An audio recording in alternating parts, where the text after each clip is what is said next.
വയനാട് പുൽപ്പള്ളി അമരക്കുനിയിൽ 10 ദിവസമായി ഭീതി പരത്തിയിരുന്ന കടുവ ഒടുവിൽ കൂട്ടിലായി. വ്യാഴാഴ്ച രാത്രിയോടെ തുപ്രയിൽ കേശവന്റെ വയലിൽ സ്ഥാപിച്ച കൂട്ടിലാണ് കടുവ കുടുങ്ങിയത്. കടുവ എത്താൻ സാധ്യതയുള്ള സ്ഥലങ്ങൾ കണക്കാക്കി വനംവകുപ്പ് ഉദ്യോഗസ്ഥർ 5 കൂടുകളാണ് വിവിധ പ്രദേശങ്ങളിൽ സ്ഥാപിച്ചിരുന്നത്.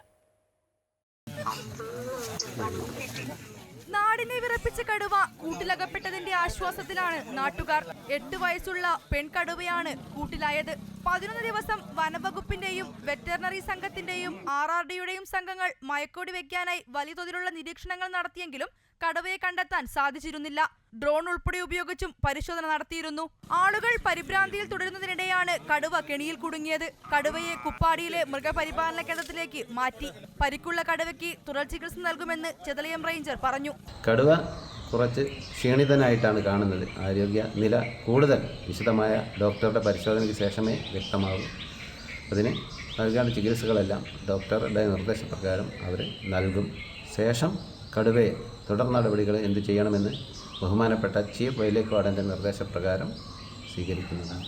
5 ആടുകളെയും പ്രദേശത്തു നിന്നും കടുവ പിടിച്ചിരുന്നു. ചൊവ്വാഴ്ചയാണ് അവസാനമായി കടുവ ആടിനെ കൊന്നത്. തൂപ്രയിൽ റോഡ് മുറിച്ചു കടക്കുന്ന കടുവയുടെ ദൃശ്യങ്ങളും പുറത്തു വന്നു.